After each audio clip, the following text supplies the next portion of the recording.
All right, let's go over some fast news now. Or, well, not really fast news, but let's go over today's news that I conjured up or brought up.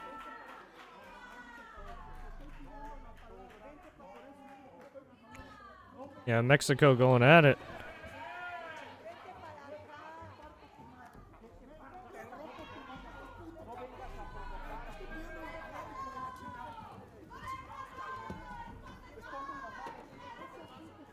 Fisticuffs.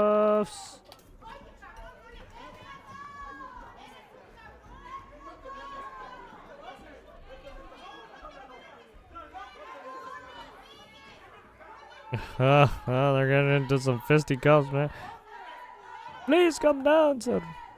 Please come down, sir.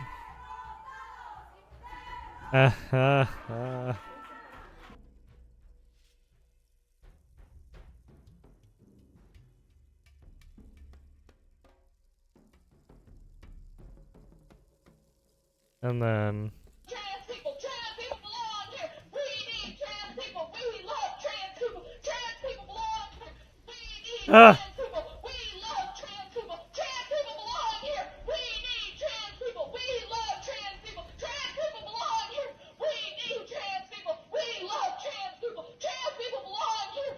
We need trans people. We love trans people. Trans people belong here. We need trans people. We love trans people. Trans people belong here. We need trans people. We love trans people. Trans people belong here. We need trans people. We love trans people. You matter. You matter. And I am fighting for you. What? Is she okay? I will not stop today. I will not stop tomorrow. You are loved. You matter. She okay? Trans people belong here. We need trans people. Yeah, as you can see, that happened. Oh, fucking hell, what the hell?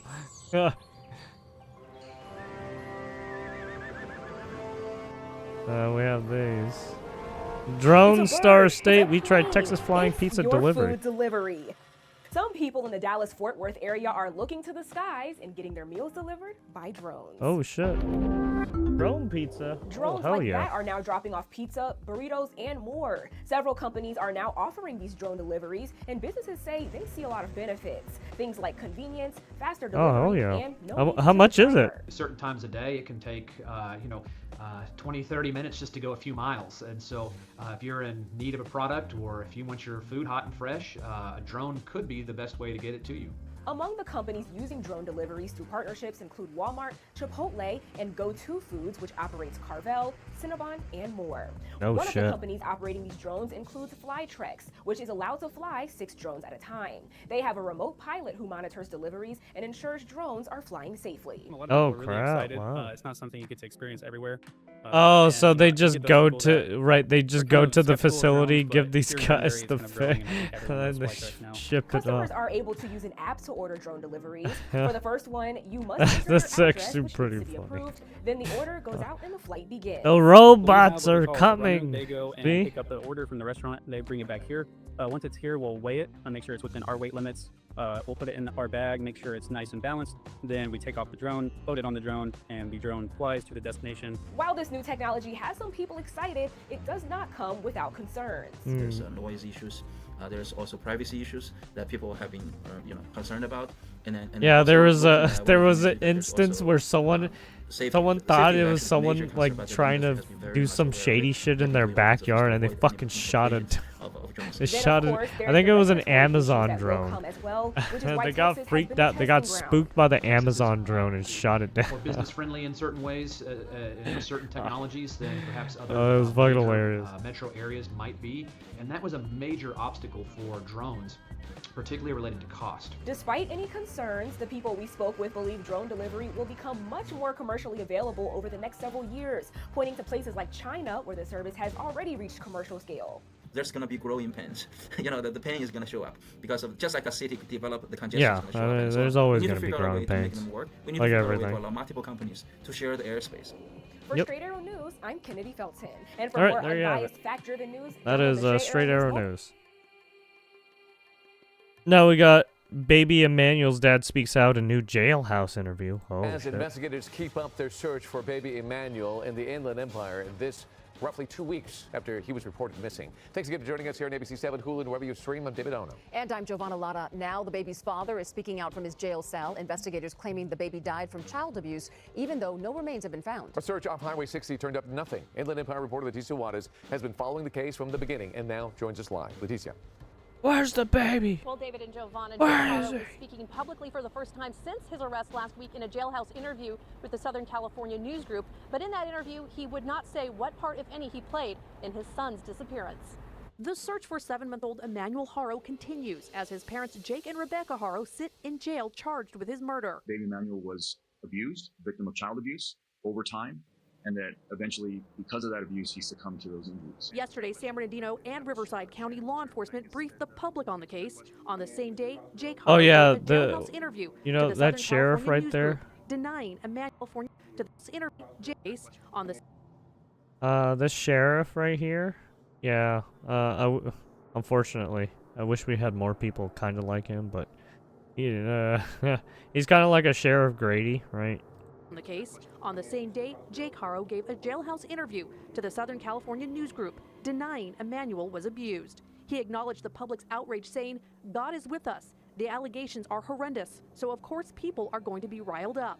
But investigators say Emmanuel's August 14th abduction from a Yucaipa parking lot was fabricated. There's a tremendous amount of evidence that suggests that the initial story posed was not the correct story. Following their arrest, it appeared investigators were closing in on Emmanuel's remains when Jake Haro accompanied deputies with cadaver dogs to a remote area off the 60 freeway just east of Moreno Valley. But that search yielded nothing. So was that just him just trying to divert the attention as to where he really went? Moses Castillo is a private investigator and a retired LAPD detective.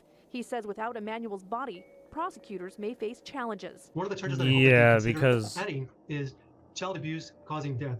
But the reason why it's so important to have that charge is that without a body, without the physical body, cause of death or manner of death. The San Bernardino County how are Sheriff's you gonna Department is pin leading it the on him? investigation with Right. Riverside County. Their goal, justice Where's the for baby evidence? Emmanuel. A no-body homicide is Still always missing difficult, evidence, but it's a little different when right. you're talking about an infant. Now both the Haros will be back in court next Thursday. They're being held on $1 million bail. Their arraignment is set for that Thursday, in which they'll be formally charged with those. They had to be postponed from Tuesday because they did not have an attorney yet. Reporting live here in Riverside, Leticia Juarez, There you ABC have 7 it. Eyewitness News. What's this?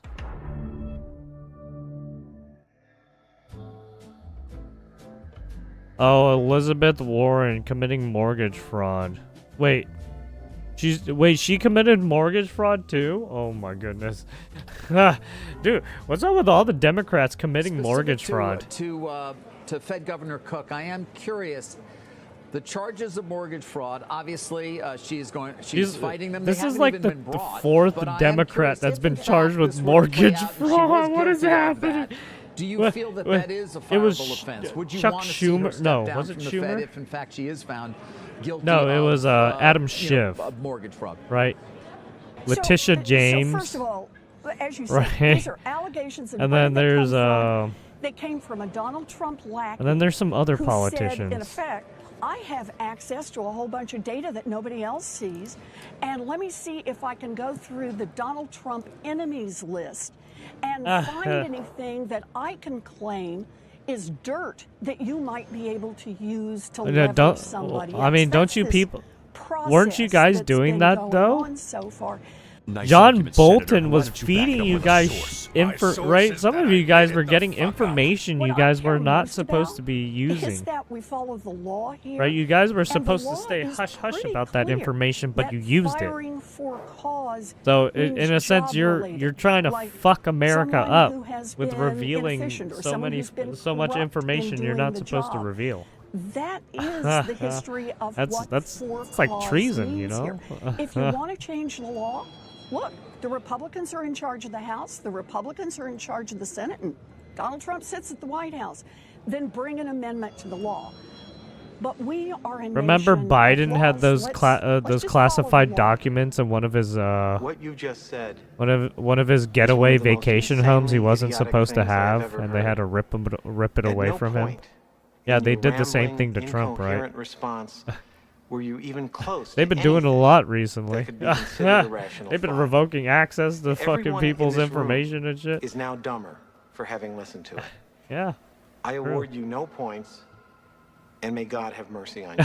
May God, true, and may God have mercy on your soul. That's a good one. There you have it. Sheriff Grady, I got their drip. Yeah, that one's a funny one too.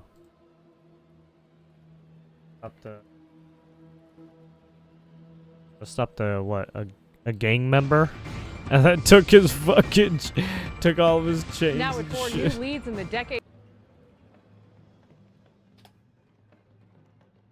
decades-old death of a 4-year-old Colton boy who detectives say died in the custody of a local religious group whose leaders were just arrested. Good afternoon. This is the KTLA 5 News at 4. I'm Samantha Cortese. And I'm John Fenolio. Detectives say the parents of Timothy Thomas had signed over temporary custody of the boy to the leaders of His Way Spirit-led assemblies. That is the same Hemet-based religious group possibly tied to 2 missing persons. KTLA's Mary Beth McDade is live in the newsroom. Wait, a religious group tied to 2 missing people. Yes, another disturbing case tied to an Inland cult? Empire religious organization. It's been in the spotlight lately Got with a 2 cult? different police departments investigating their involvement Cult in the in disappearance America, of 2 or former well, members. cult in And now a California. third agency is looking Just like into the death of a Scientology, right? 3-year-old boy.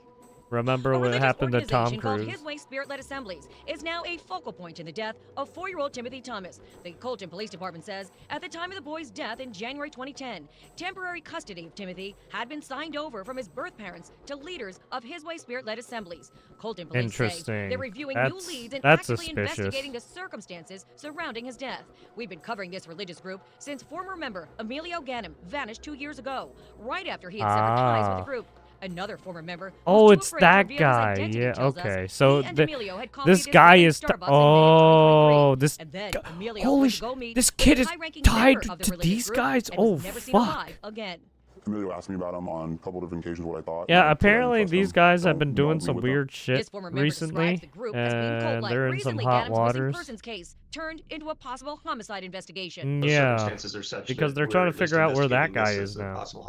On Tuesday, Redlands police served a search warrant at a Colton residence connected to the group and recovered several weapons. On August 14th, they served a search warrant at a Laguna Hills hotel where they recovered electronic devices and detained the leaders of the group, Daryl Music Martin and his wife, Shelly Bailey Cat Martin. Daryl Martin was arrested for illegal weapons and his wife released following a medical episode. During the service of the search warrants, we've recovered several weapons, including illegal weapons and electronic devices, as well as some digital evidence. Redlands police also arrested 2 other members in Hemet on August 6th on charges related to felons in possession of firearms. They also conducted searches at properties in Anza and Hemet that are connected to the group and recovered several illegal firearms, including automatic rifles and ghost guns. We recently went to both of those locations, but couldn't get anyone to speak to us at either property. We're with KTLA 5 News. Can I talk to you? Redlands detectives are also working with Claremont police No. after learning another member of His Way Spirit-led No, you Assemblies, cannot. Ruben Moreno of 'Cause we're Paris, not there. disappeared back in 2017. He was last seen in a Claremont residence connected to this religious group. And police tell us that all the members of the group that were arrested have all been released and no charges have yet been filed. For now, in the newsroom, Mary Beth McDade, we'll send it back to you in the studio. All right, MB, thank you.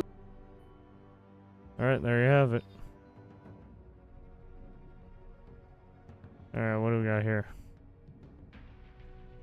Fight breaks Now out. at 5:30, a brawl breaks out at a youth baseball game Oh, in shit. Rosemead when Oh, an shit. umpire attacks a coach from one of the teams. Oh, Witnesses say the shit. coach taunted the umpire for several minutes before the umpire lost his patience. Good evening. This is Oh, the KTLA 5 shit. News at 5:30. I'm Cher Calvin. Then I'm Micah Olm. Hey, The fight broke out bada, right bada, in front bada, of several young swing. children. KTLA's Gene Kang is live Right. in Rosemead with the details and the video. Gene? But this time it was the umpire. Mike and Jerry, I tell you, Cursing, probably cursing out the umpire, and the umpire was like, "Dude, shut the fuck up and start big brawl calling." here on the field in Rosemead with dozens of young players watching in shock. Uh, A lot of folks are saying this afternoon that this is really the worst example to set for kids. I mean, yeah, oh yeah.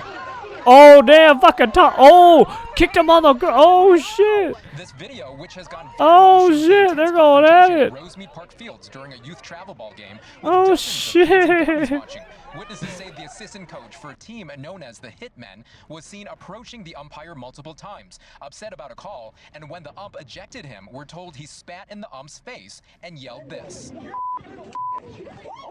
As punches are thrown, organizers and other adults rush in to break it up, while 11 and 12-year-old players watched. The umpire, Robert, claims he felt forced to defend himself. Don DeGrazia is an umpire himself and spoke on behalf of his friend. And when you feel threatened, like Robert was definitely threatened, the instincts just come into play. He's an exceptional young man. He's served in the military. He is a professional athlete himself. Yeah, I mean, look. We showed that video to these guys playing baseball on the same field today. I think it's crazy. I think it's unacceptable that he was doing that in front of little kids, 12-year-olds, you know? The youth baseball organizer, Herman Baca, says this. Unfortunately, an umpire and coach fought during a game this past Sunday. Both parties were removed from the game. Yeah, I mean, they're both, they're both probably, yeah. After authorities soothed things out, the day continued and kids played ball. I feel like just every adult in general, like you're taking care of a team, you should. Yeah, be, I mean, those two, lost their cool, basically.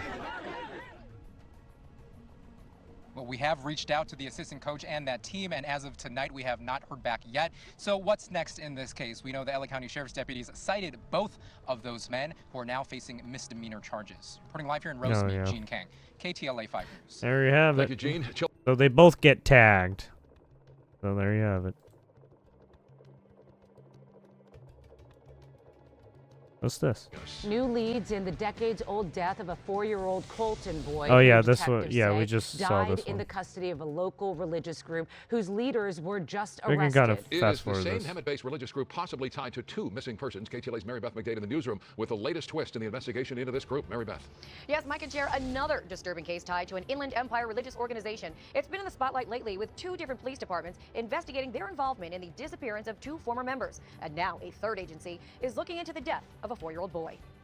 A Hemet-based religious organization called His Way Spirit-Led So Assemblies now there's is 3 focal point to the death of agencies 4-year-old Timothy to Thomas. this The case, Colton Police Department apparently. says at the time of the boy's death Right, in all of them January 2010, looking temporary at different custody of Timothy right, had been different signed over from his elements birth or parents different to leaders aspects of the His Way case. Spirit-Led Assemblies. Colton police say they're reviewing new leads and actively investigating the circumstances surrounding his death. We've been covering this religious group since former member Emilio Ganem vanished 2 years ago, right after he had severed ties with the group. Yeah, Another there's former member basically who's a too afraid to police reveal his force identity looking tells us into that he and guy's Emilio had coffee at this disappearance, Redlands Starbucks in and then May now of there's a 2023. police force Then looking into Emilio went to right, go meet with a high-ranking member of the religious looking group, into the and he's kid's never seen alive disappearance, and again. now Somebody asked someone's me about looking him into on the public right communication, what I thought, and I said I didn't trust him. those guys, Don't meet with him. Former member describes the group as the being members. cult-like. Recently, Ganem's missing persons case turned into a possible homicide case. Those circumstances are such that we're at least investigating this as a possible homicide. On Tuesday, Redlands police served a search warrant at a All right, Colton residence connected we can stop watching this one because we already got the gist from the other one. But I'll leave it in the description if you want to take a look at that one too.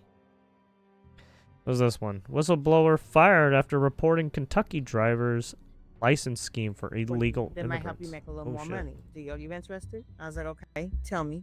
And I was like, well, is that something that's illegal? Is it something I would get in trouble for? And I was like, no. We've been doing this for a while. That you'll never get caught. Undocumented workers will come into the office and be paid underneath the table. It will be about $200 a person. They are getting Once paid that underneath- was explained oh, to shit. me, I went to my boss in order to let him know what was going on. So I don't understand between that person and me how I got roped into this. A driver's licensing There's a office in one. Kentucky is in hot water after a whistleblower revealed a staggering inside scheme to issue driver's licenses and permits to illegal immigrants without them taking a test or going through a Oh. Homeland Security background check. That's shady. According to a whistleblower complaint filed in April, 2 employees at one of the offices allegedly pocketed cash from undocumented drivers in exchange for a license by outfitting them with fake documents like birth certificates and social security cards. The scheme only started to unravel when the shit. clerk at the center, Melissa Forgery. Mormon, was approached by one of the employees to join in on the quote business venture, which was charging undocumented drivers $200 a pop. First, it was like a series Oh of shit! do you want me for lunch? Do you It wanna makes do- sense why that do you want me Indian after guy work? And caused it was that suspicious crash because I in hadn't talked to where's this it, person before. She Florida? said, I have something for you that might help you make a little Jeep? more money. Are you interested? I was like, okay, tell me. So she said, this is business venture. I have someone who can The make birth Jeep certificates, motherfucker, social security right? cards, makes it look legit. I was like, okay, so tell me more, because I'm curious. So she said, you'll scan the documents like normal. We can show you how to go in and bypass the system in order to get their driver's license and their permits, and then you would issue them like normal. And I was like, well, is that something that's illegal? Is it something I'll get in trouble for? And I was like, no, we've been doing this for a while. No, you're the government. Norman It's said she okay. reported the scheme twice to her No, boss. you and work was for even the genuinely government. broke into the It's situation okay. when she discovered that the Don't employees had worry been about using her login credentials to commit the potential fraud. She estimated that the 2 employees were selling 4 to 5 licenses per day to illegal immigrants for a Yeah. period of over 2 years. I was unaware of anything I mean, that was they were going getting on money until I was from it, approached that's for with this sure. business venture. I have no idea how it started, and I have no idea how it came That's to be. dirty I money. just know that there was a certain person that was creating these documents. Hey, and it gotta was love being that provided black to market these dirty undocumented money But that even after the reporting the the conduct of government her boss employs and speaking them to investigators, to Mormon do. was fired from her clerk position at the Kentucky Transportation Cabinet. She is now suing the cabinet, claiming she was fired in retaliation for being a whistleblower. Detectives came in. So they started talking to me. They showed me the letter. They showed me everything that was used with my ID. So, they questioned me about, what I do on a daily basis. How do I provide licenses and permits? I mean, they was questioning me. They questioned me actually 3 times. I let them know that I was not involved in this illegal activity. I have no parts in this illegal activity, and I'm willing to prove it. So, are you sure there's anything you don't want to tell us?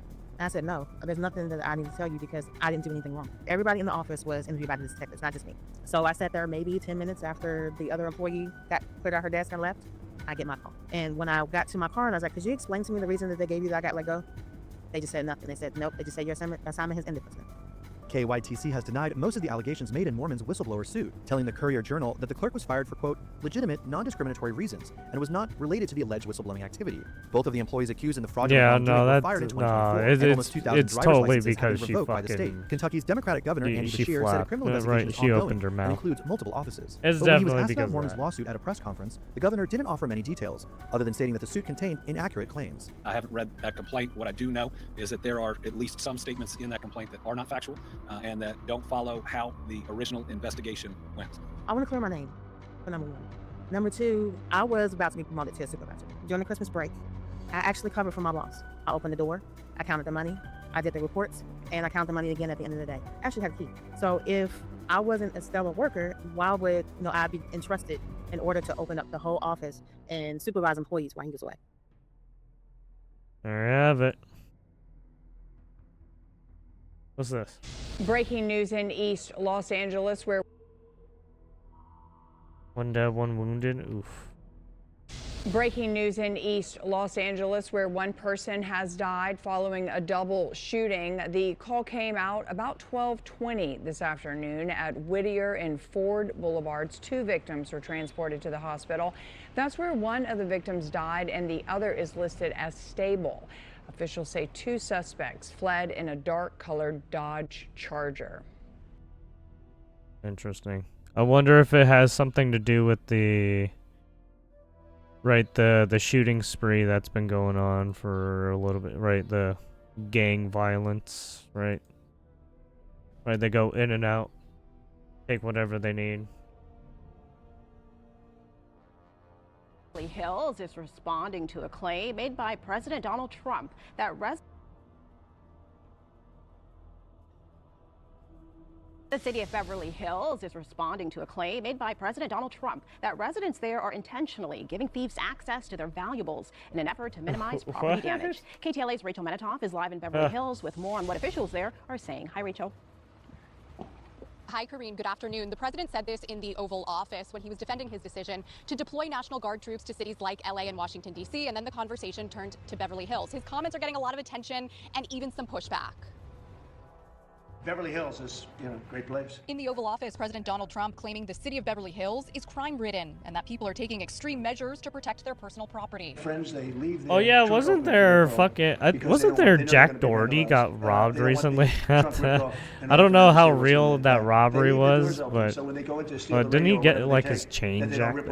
His comments made within the context of a conversation about crime in major U.S. cities and the president's desire to deploy National Guard troops to restore order. Unfortunately, he doesn't make fact-based, database, evidence-based decisions. He has a well, I agenda. mean, you don't either, Bonta. You're a piece of shit too. Residents leaving their cars Trying to unlocked take away in order our to prevent guns. vandalism. Longtime Beverly Hills native Priya Zandi says the president's depiction of her hometown does not align with her lived experience. I was just genuinely confused. I don't think that's true. I've never heard of anybody I know doing that. It's not an issue that anyone worries about. According to real-time crime data, vehicle thefts within the city, known for its opulence and luxury, have steadily increased in the last 3 years. Overall crime went up in 2022 2022 and 2023, but actually decreased in 2024. Many people say, in this case at least, the commander-in-chief is misinformed. I think he's overdoing it.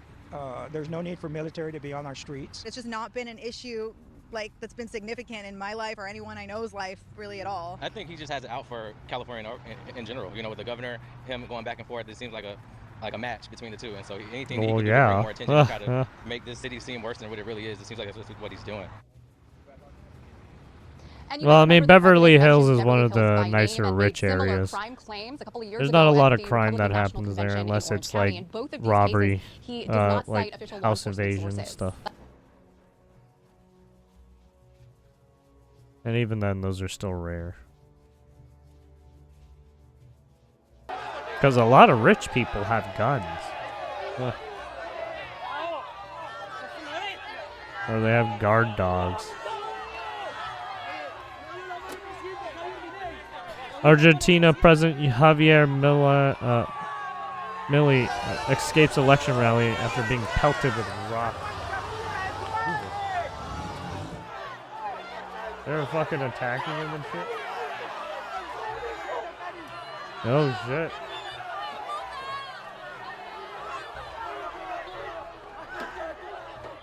They're throwing shit.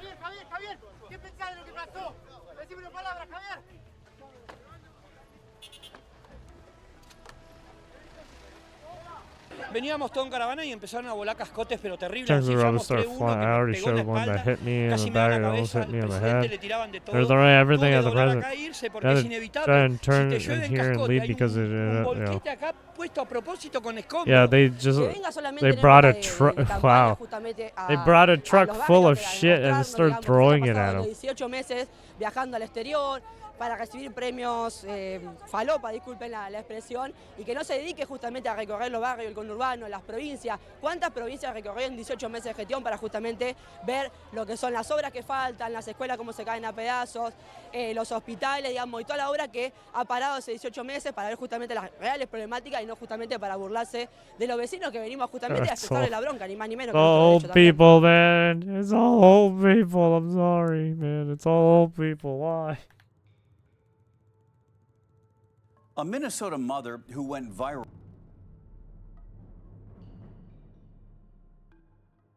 A Minnesota mother who went viral after a video taken in April emerged of her using the N-word is now facing criminal charges, potential jail time, and a fine. The Rochester County Attorney's Office says it has filed 3 counts of disorderly conduct against the woman identified as Shiloh Hendricks. Wow, that's crazy. There 3? Here's video of the incident after her alleged that seems excessive. As a bystander confronts her with a cell phone camera.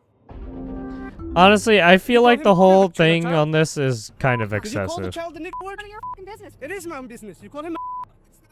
Okay, why don't you have the boss to say it right now again? Okay, why don't you? Okay.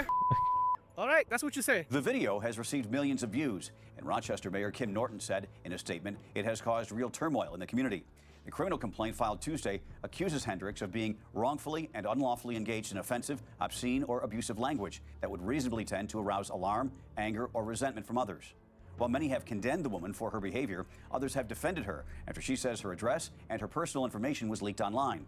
As of Wednesday, her Give Send Go page has raised more than $800,000 with a goal of $1 million. The little boy's GoFundMe, meanwhile, has raised more than $340,000. The child was listed as a 5-year-old in the initial report, but the criminal complaint describes him as an 8-year-old.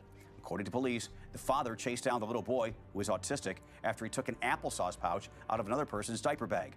Hendricks allegedly repeatedly called the little boy a racial slur and took the item away from him.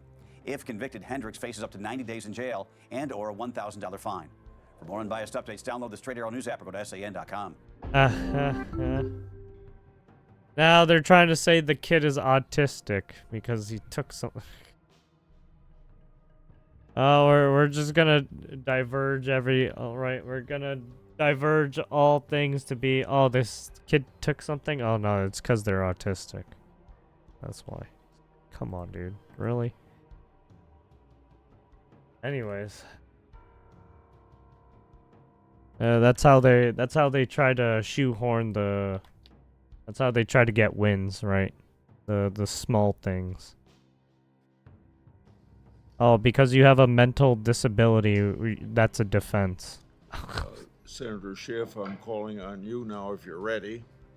And we can wait a couple seconds if you aren't ready. But when you start asking your questions, I'll ask you to adjourn the meeting when you're done, because I have to go to another meeting. Mr. Chairman, thank you. What is this Thank about? you for the courtesy of holding the hearing open for me. I greatly appreciate it. And Oh, I will look, be it's ready in Adam one Schiff. moment.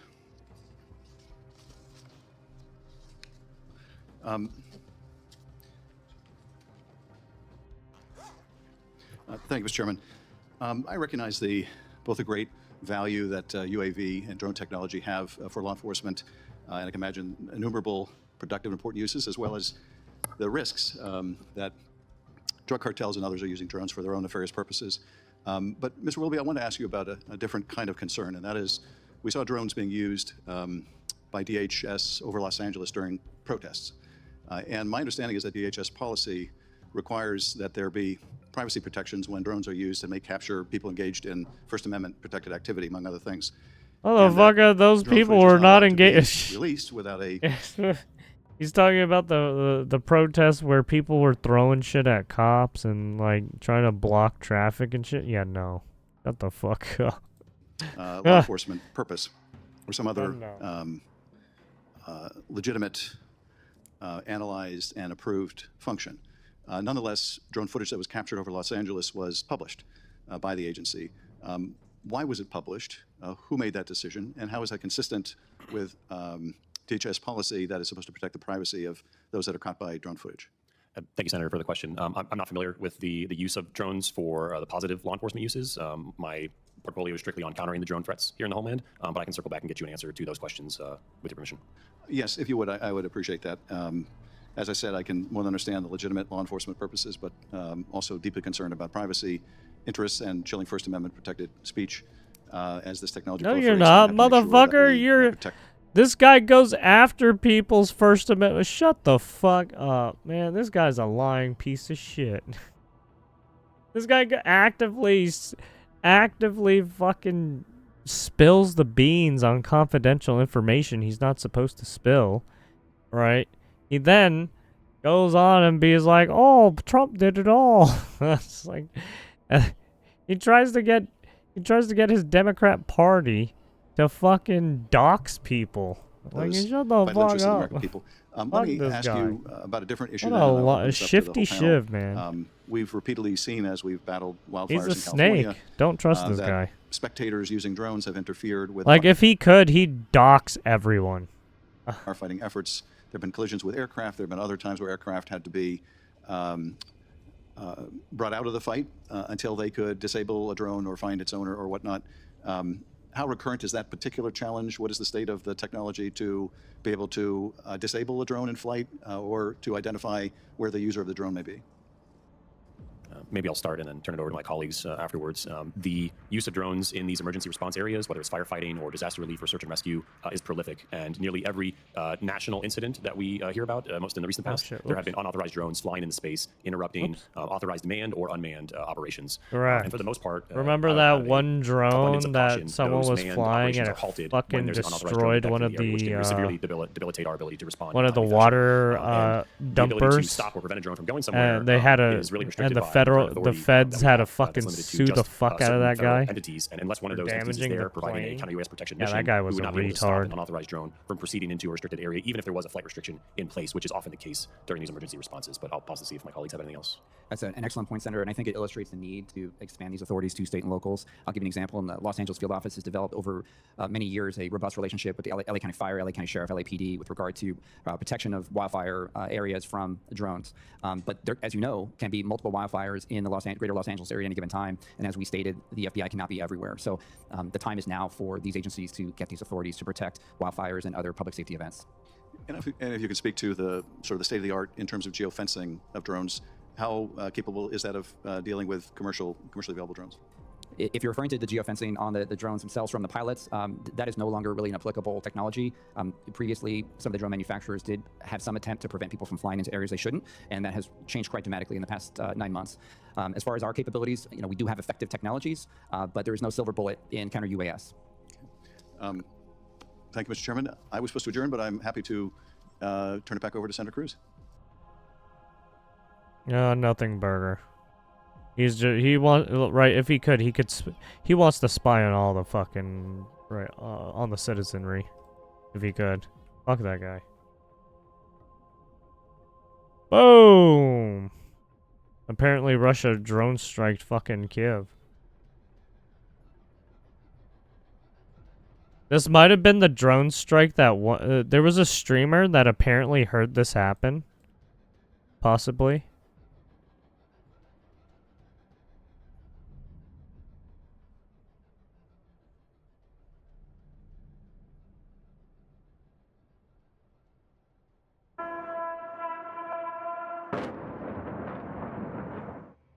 That was the scene as a wave of Russian drones and missiles rocked the Ukrainian capital overnight, killing at least 15 people and injuring dozens more, according to Ukrainian officials. Among the dead in the latest aerial barrage is a 2-year-old toddler. Katie Watson, with our partners at BBC News, reports from Kyiv. This is one of the more than 20 sites that got hit in the capital overnight. The sirens started yesterday evening and they went through until early this morning. Throughout the night we could hear Ukrainian air defences trying to intercept the drones and the missiles. This one though hit around 3 o'clock in the morning, ripping through the centre of the building and making the rest of it collapse. You can see the rescue workers are still very much trying to find any survivors. Some of the rubble is still burning, and we've been told that the authorities say that around 10 people lived in this part of the building. They can't get hold of those people. They're trying to work out whether they're still trapped or whether indeed they weren't in Kyiv at the time. But it's still very much a rescue mission. You can see all these trucks coming in to remove the rubble, making it easier for those on the ground. But this was a missile that hit right in the middle of the night when people were sleeping. As I said, more than 20 attacks here in Kyiv. President Zelensky has condemned these attacks, saying that Russia prefers ballistics to coming to the negotiating table.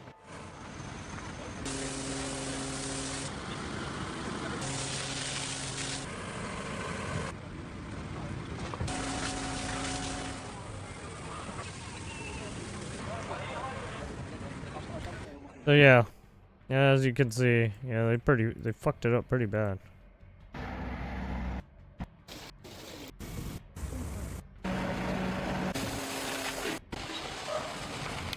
Coach. Yeah, now they're just removing a bunch of rubble and stuff. Trying to see if anybody else is trapped and shit. Train got fucked up. They gotta fix the train now. Yeah, that drone strike fucked some shit up, man. What is this? We have to face the truth. Jen Kane. Welcome back. The White House now responding to Russia's deadliest attack on Kyiv since President Putin's meeting with President Trump. Oh, so he talks about this month. So they go over what happened. He was not happy about this news, but he was also not surprised. Perhaps both sides of this war are not ready to end it themselves. The president wants it to end, but the leaders of these two countries need it to end and want it to end, must want it to end as well. So nearly 600 drones, 31 missiles slammed into the capital during Russia's latest assault. It killed at least 17 people, including 4 children. It has left dozens more injured. The U.S. envoy to Ukraine blasting those strikes on X, calling them, quote, egregious attacks that threaten peace. Let's bring in General Jack Keane, retired 4-star general, chairman at the Institute for the Study of War. He is also a Fox News senior strategic analyst. General Keane, you heard Caroline there. She said President Trump is not happy with these strikes overnight. This is now the second or third time that Putin has moved forward blindsiding President Trump as he is pretending to be interested in a peaceful settlement. Yeah, well, I totally agree with that conclusion. I don't agree with Ms. Levitt's conclusion that both sides don't seem to want to end this war. I mean, let's call a spade here. Putin started this war, and he believed that he had an historic and legal claim to it, despite the fact since 1991, Ukraine, by the UN standards and by Russia standards at the time, is an independent country. Let's get over this nonsense and false narrative that Putin puts out there. The second thing is that he talks peace, and very convincingly, so much so that the special envoy Wickoff believes he's looking for peace, and our president does as well. They're the people talking to him. We don't have the privilege of seeing those remarks and feeling those remarks, and I think that's important. But they come away from that conclusion. But what does he do? He doesn't make peace. He's refused to go to a ceasefire. Zelensky's accepted a ceasefire 5 months ago. 5 months ago. The entire nation wants to go to a peace agreement. The country wants peace, and so does Zelensky. This is very one-sided in terms of the perpetuation of war. And what is Putin doing? Putin is still conducting an offensive operation. He's only taken 1% of the territory in 2 years. Not exactly a military success or a major breakthrough. But what has he also done that he's succeeding at? And that is he's killing civilians, and to include children, to include elderly people, on a systemic basis. And he's pounding this country relentlessly, and he's taking 19,000 children away from their parents and put them into Russia. These are bona fide war crimes, and every single day we have an opportunity to identify this thug and this killer for who he really is. We should take the opportunity to do that. I'm not suggesting we don't sit down and talk nice to him in terms of making a deal. We got to do that. But we also got to put the facts on the table for what they really are here and who is perpetuating this war. Putin has come to the conclusion, and let's see it for what it is. He wants to continue the war because he believes that's the best option to achieve his strategic objectives, take control of Ukraine, expand into Europe. And if he believes, I think the conclusion is obvious, if he goes to a ceasefire and stops the killing, he loses his leverage. And he doesn't want to do that. For 6 months, he's been walking away from that, even though he says, I'm really interested in peace. I'm really interested in having a mutually beneficial relationship with the United States that we used to have. But let's face the truth in terms of what we're seeing. And we just saw the truth last night. General, well said. We're going to leave it there, but thank you as always for sharing your expertise with us. We appreciate it. Yeah, good talking to you, Jillian. Thank you. Hey, Sean Hannity here. Hey, click here to subscribe to Fox News YouTube page and catch our hottest interviews and most compelling analysis. Yeah, I mean, you kind of have to ask yourself at this point. Yeah, I mean, Putin keeps going in for some reason, right? Announcing Wednesday that it's taking back control of Union Station in Washington, D.C., but as we're learning,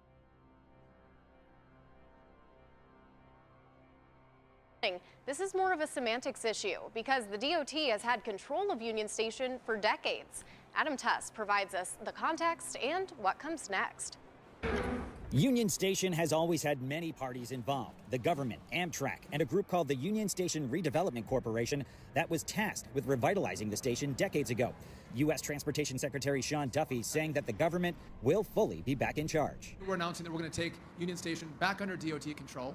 Not a power play, we've always had it, but we think that we can manage the property better. So context is important. Let's take you on a little history tour of the station. In 1907, Union Station opens. 1945, conditions of the building deteriorate around the time of World War II. In the 1960s, the federal government takes control of Union Station. In the early 1980s, U.S. DOT takes control, establishing the Union Station Redevelopment Corporation to revitalize the station. And just last year, 2024, Amtrak assumes responsibility for station management, retail, and office space. Now, right now, the Union Station Redevelopment Corporation still serves as the landlord, and the Federal Railroad Administration owns the building. But it's that part about Amtrak now giving up control of the station management that's a big change. Amtrak President Roger Harris. You know, there's a certain realignment, absolutely, but we're up for it.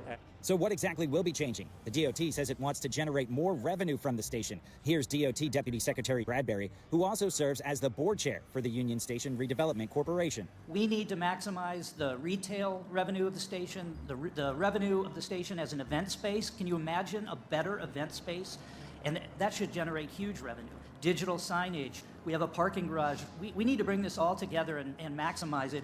D.C. Mayor Muriel Bowser is weighing in, saying if this leads to more federal investment for the station, that's a win. They own Union Station. It's owned by the Department of Transportation. And it will be a good thing because that station has suffered from needing, some say $12 billion, but let's call it at least $8 billion worth of investment in the renovation. A dollar amount she says the district cannot provide. It's a head-spinning tale of who's in charge at Union Station. An official announcement about the full DOT takeover is expected next month.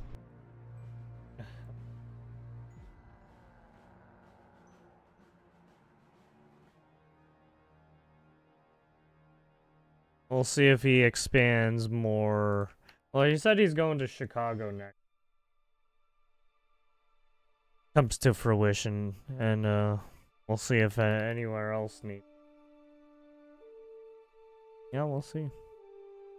In a rare occurrence, federal prosecutors in Washington, D.C. failed to get a grand jury indictment against the man accused of throwing a sandwich at a federal officer. It's very rare for a prosecutor of any kind in front of a grand jury to fail to obtain an indictment. But that's exactly what happened in the case of 37-year-old Sean Dunn. He was seen on video hitting a U.S. Customs and Border Patrol agent with a Subway sandwich. A law professor we spoke with said it's pretty rare for grand juries to reject indictments. It doesn't happen very often, in part because prosecutors are repeat players. They go in front of grand juries all the time. They know what they need to present to get an indictment, And if they don't think they have it, then they just won't bring the case to the grand jury in the first place. Data shows that in 2010, of the 193,000 cases pursued by U.S. attorneys, only 11 of them ended because a grand jury failed to indict. That's 0.006%. The prosecutors control the information that goes before the grand jury. It's a secret proceeding. It is not, the burden is probable cause. It's not beyond a reasonable doubt. So it's a very light burden, and the rules of evidence don't apply. Despite that, it's the second time this week it's happened. Just 2 days earlier, another D.C. grand jury declined a third time to indict Sydney Reed, a woman accused of assaulting an FBI agent during an inmate swap with ICE. Because double jeopardy does not apply when there's been no charge, prosecutors can try as many grand juries as they want. There's no legal bar to that. Whether it's a good idea or not, reasonable people might debate that one. Prosecutors announced Reed will now be charged with a misdemeanor. It's unclear if they plan to do the same with Dunn or try for felony charges in front of another grand jury. We can do that. It depends on whether the Department of Justice decides they want to, impanel a couple more grand juries for a guy who threw a sandwich at somebody. For Straight Arrow News, I'm Kaylee Carey. For more unbiased, fact-driven news, download the Straight Arrow News mobile app how today much? or go to How much is SAN.com. it gonna cost just to, throw charges at or go through the court system, blah blah blah, to get them charged and whatnot?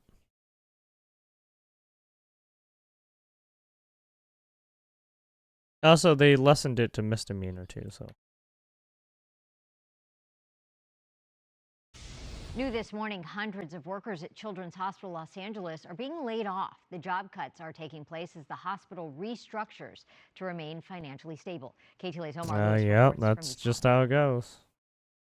It's always the employees that get cut first. The hospital is citing growing financial challenges as the reason behind these staffing changes and layoffs that will impact more than 400 positions across just about every department here at the Children's Hospital of Los Angeles. We can break down those numbers even further for you and tell you that these changes will impact a total of 439 positions. Of those, 253 jobs are being eliminated completely, while another 186 employees will be offered options to transfer to adjusted roles. Altogether, that accounts for nearly 6% of the hospital's staff. Officials say the restructuring comes after years of cost-saving measures, including a hiring freeze and cuts to supply costs that weren't enough to balance financial pressures. The layoffs impact management, administrative services, support staff, and even some clinical care positions. Employees were notified on Wednesday and will continue to receive pay and benefits until the end of October, along with severance under the hospital's policies. While hospital leaders did not elaborate further on the growing financial challenges the facility faces, the news comes as hundreds of billions of dollars in Medicaid cuts are also looming across the country. The hospital's CEO, Paul Viviano, released a statement that reads in part, "This was a very difficult decision, and it is a deeply painful moment for our entire team." The statement goes on to say it became increasingly clear that reductions to both team member and management roles were necessary to ensure CHLA can continue to survive in this uncertain climate to provide our young patients and their families with the quality care that they need and deserve. And back out here at the hospital, officials say those cuts will officially take place beginning on October 28th. That is the latest for now. Reporting from East Hollywood, I'm Omar Lewis for KTLA 5 News. Omar, thank you for that. Yeah, but it is unfortunate because, a lot of companies are starting to be organized because of, ever since COVID's done. Right, everyone's getting back into the workforce. All the money's dried up. And they don't have, they thought they had a lot of money. They don't.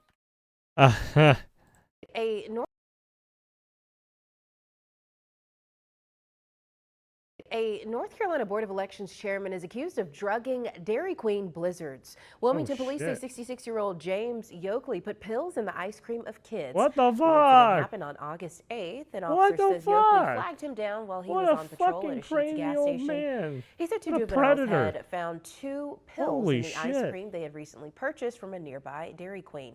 Investigators say they confirmed the act through video footage. He was arrested Tuesday and faces 4 felony charges, including child abuse. We're told the pills tested positive for cocaine and MDMA. Surrey County election officials say they're aware of the charges.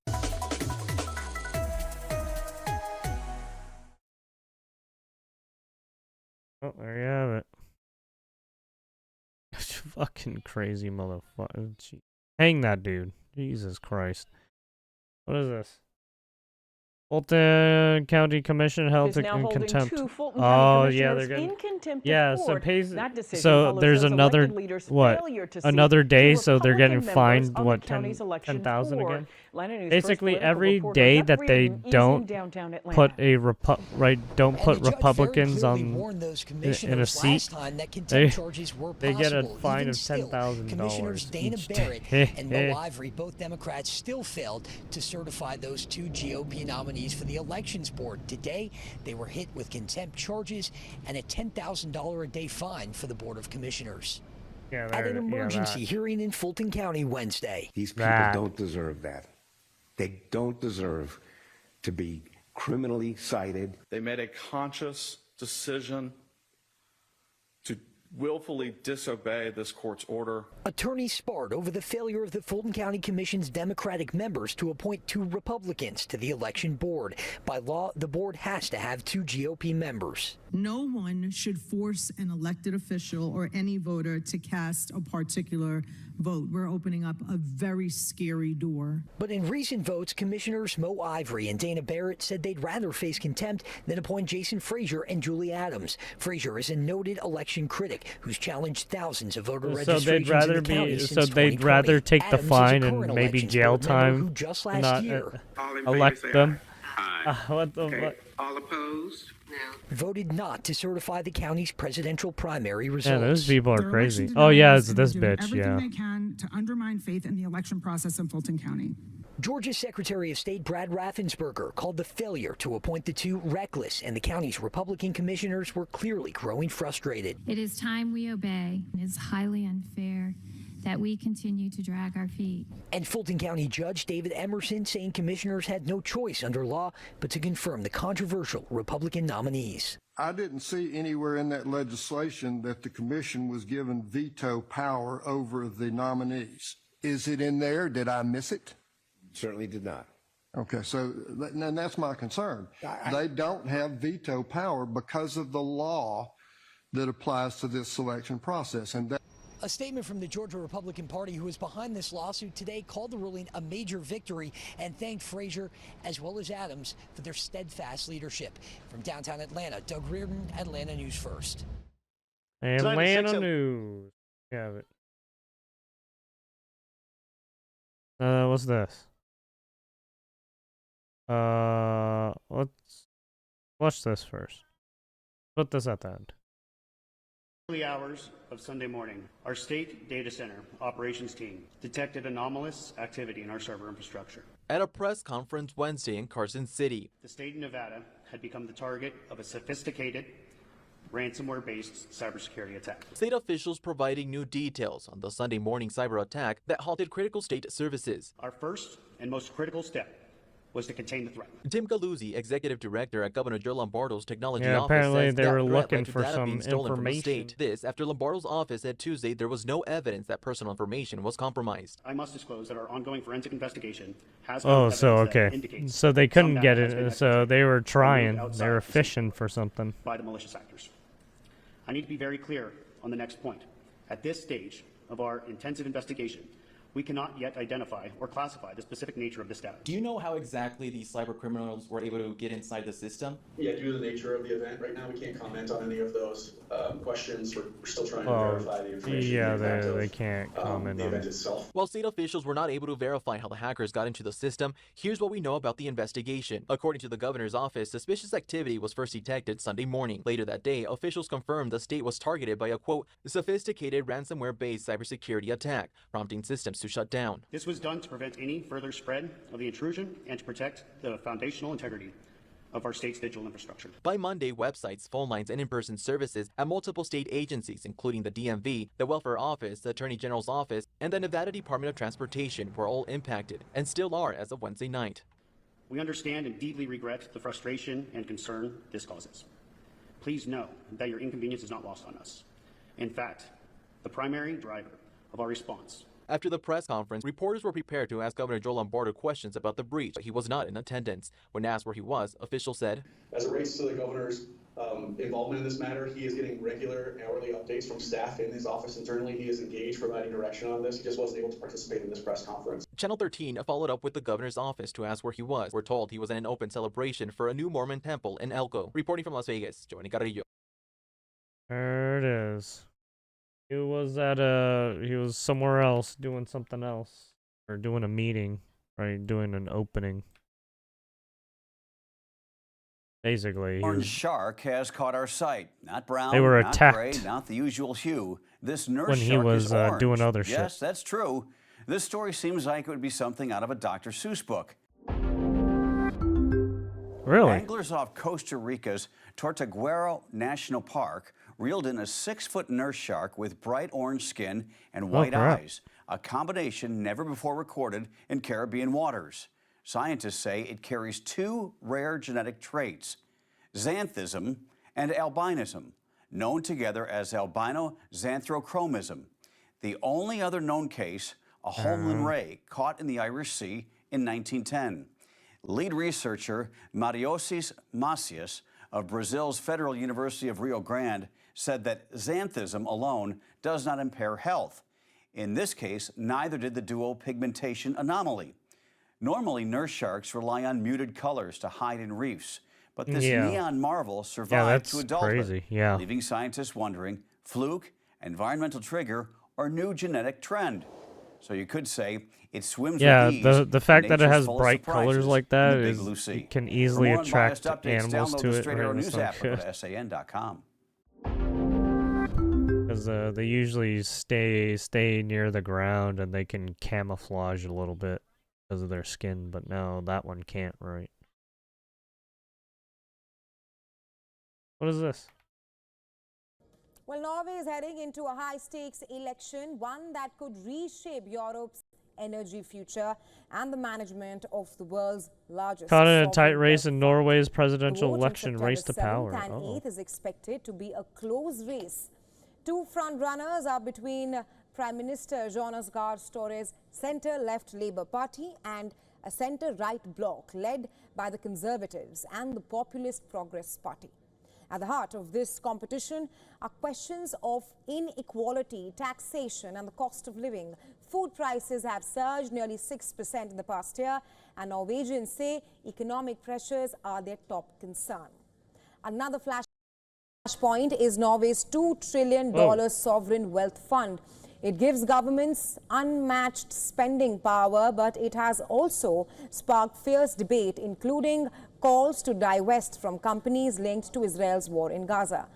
Earlier this month, the country's finance minister, Jens Stoltenberg, announced disinvestment in 11 Israeli companies. Europe is replacing Russian gas with Norwegian gas. The country is now Europe's top gas supplier, but output is also declining. The election will decide whether new areas can be opened for drilling or whether environmental parties can hold the line against new exploration. Under Norway's proportional system, no party is likely to win a majority. Post-election coalitions will likely decide who forms the next government. Now, if the centre-left prevails, then Jonas Gahr Støre is expected to stay in office. A centre-right win could bring Conservative leader Irina Solberg or populist leader Sylvi Listhaug to power. There you have it. We'll see what happens. Is Norway going to be okay? Who knows? We'll see.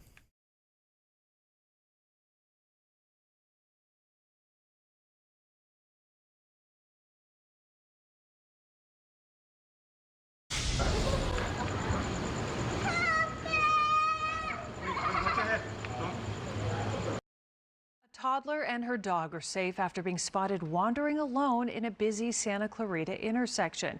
Deputies responded to the scene just after 10 last night after receiving several calls about a young girl darting through traffic near the area of Magic Mountain and McBean Parkways. A Good Samaritan had already guided the child to safety before deputies arrived. Investigators found the child's mother, who they say was intoxicated, at a residence about half a mile away. Oh, she shit. was arrested.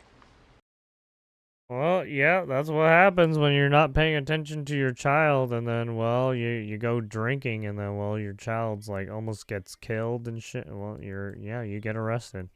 That's child endangerment. That's like a felony.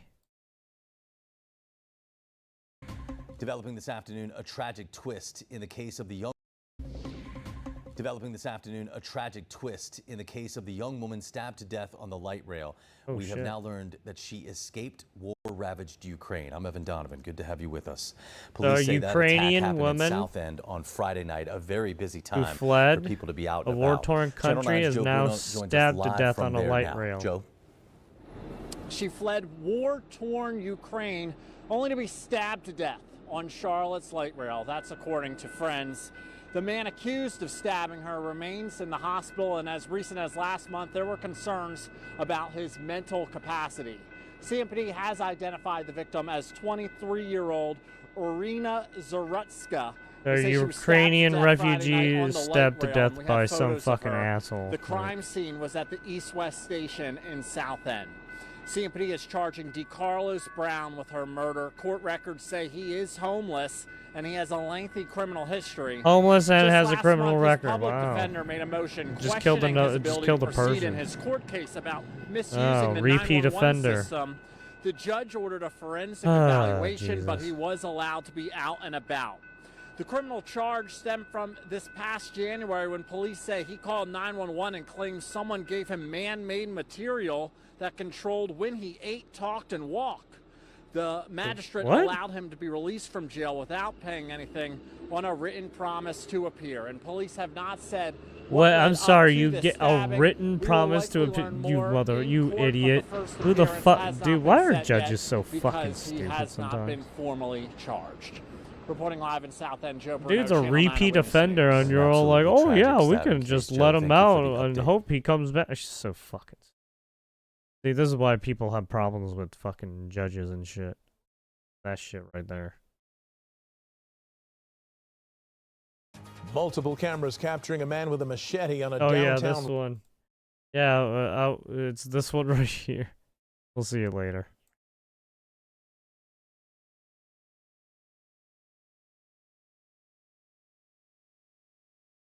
Multiple cameras capturing a man with a machete on a downtown rampage. The LAPD just releasing this body cam video of that terrifying encounter. Eyewitness News reporter Leanne Suter has the dramatic new images and what they're revealing tonight.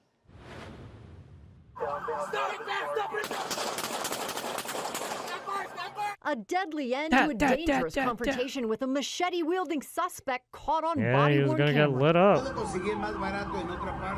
The wild scene unfolding July 13th in downtown LA. What is he doing?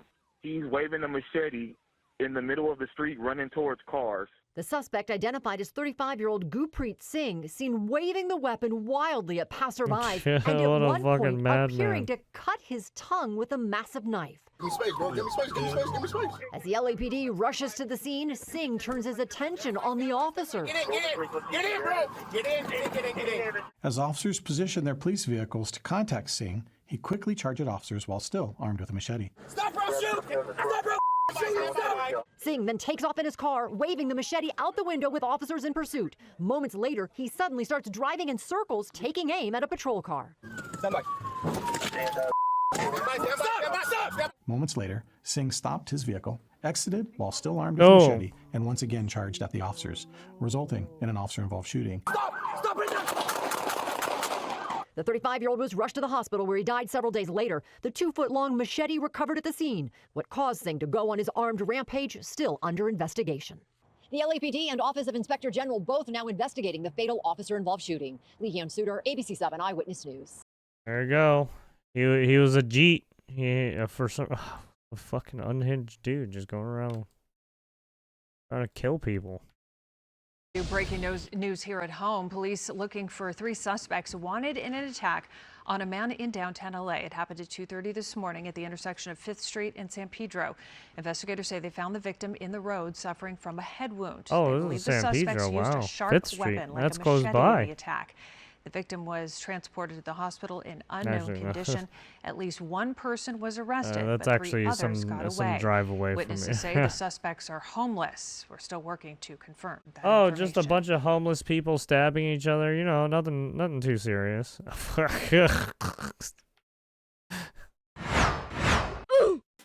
do we got here? And another one. Days without trans violent. Shit fucking stuff. Oh no. Hate crime motive unknown media. Oh shit. Fucking Peter. Can you guess which one of these Democrats would target with their red flag gun laws for the mentally ill? Gun control activist suspected deadly Minneapolis shooting, wrote manifesto, identifies trans, another mass shooting. Mainstream media. Shooter is trans again. Mainstream media. This is not the time to jump to conclusions about the shooter, right? What his ideological views might have been, what his own personal situation was.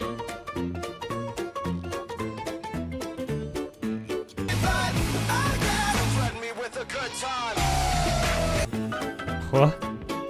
High taxes, budget deficit, high cost of living, business fleeing, drug epidemic, high poverty rate, mental health crisis, wildfires, energy blackouts, water shortages, crumbling infrastructure, housing crisis, retail theft. Gavin Newsom. And it shows fucking Taylor Swift and fucking what, Travis Casey or Kelsey or whatever his fucking name is.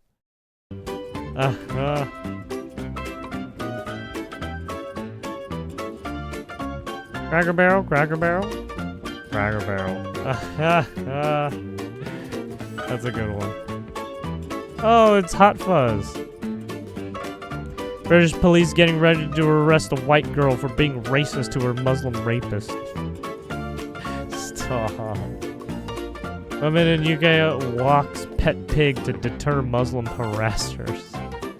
Sorry, this meme only makes sense if you read this panel backwards. But why would I ever do that? You're doing it right now. Stop it. Stop it. You realize you'll have projects forever because of the one choice you made. The choice. The choice of getting married. Summer of '69. The weather was hot. Sam was hot. And so was your grandma. Oh, I met your mother. Alright, there you have it. All the memes. If you want to check out meme on the left. Like I said, all links will be in the description. It's all open source. What's this? Will, if you are a politician or you're a media commentator and 2 beautiful babies just got murdered while praying and your politics force you to contemn prayer in response to it, you ought to get new politics because something very wrong has gone on inside your soul.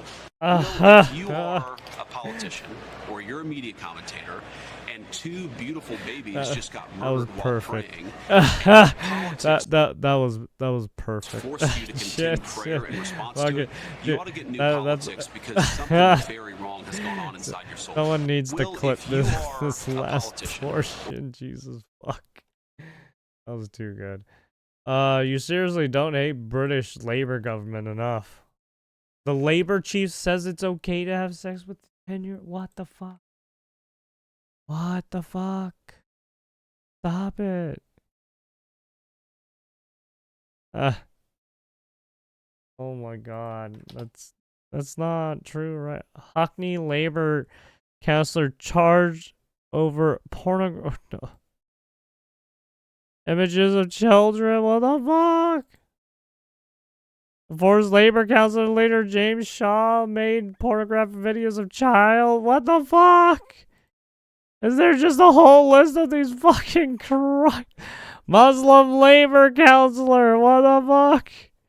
Labor Gillingham MP. Dude, what is happening in the fucking UK? Nazira Mid. One of Labor's many alien lord peers. Dude, this Sunderland Labor Council, Thomas Wright, jail for 15 years, sex attacks on children. What the fuck? This was 3 years ago. Walsall Labor Council leader escapes prison sentence for pedophile offense. What? Oh, Mr. Eric Joyce pleads guilty, making indecent movies of children. What the fuck, dude? Is this just a whole bunch of people doing fucked up shit, dude? I don't want to read this shit anymore. This is fucked up. This is back in 2015, right? These are just a bunch of basically politicians that did a bunch of fucking heinous shit. Hang them all. Hang them all. It goes from present to past. Jesus fuck, that is grim, dude. Fucking the latest one is 2023. Fucking hell, there's probably more in 2024 and 2025, man. That's the fucked up thing. Jesus Christ. Oh my god. This is fucked. What is this? Logo rolled out the other day. Oh, this is a Cracker crazy. Barrel CEO. That's nothing. It's a bland nothing. It's pitiful. Do you think she knows the story of Cracker Barrel? I don't think so. I heard she was at Taco Bell. Yeah, I mean, But, yeah. Like I said, Taco Bell know about a Cracker Barrel and country food. And the food Yeah. is How did something Benny that Johnson you find need to this work guy? on. Spending $700 million This to do is that solid. is all I've been doing. That is throwing money out the street. Logo rolled out the other day. Oh, that's crazy. That's nothing. It's a bland nothing.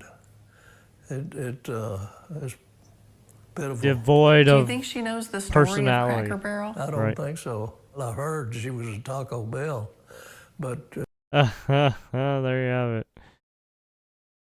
Oh fuck! I heard she worked at Taco Bell. Okay. Oh my god! Fucking torched her. But yeah, that man, yeah, that CEO is gonna run that fucking company to the ground.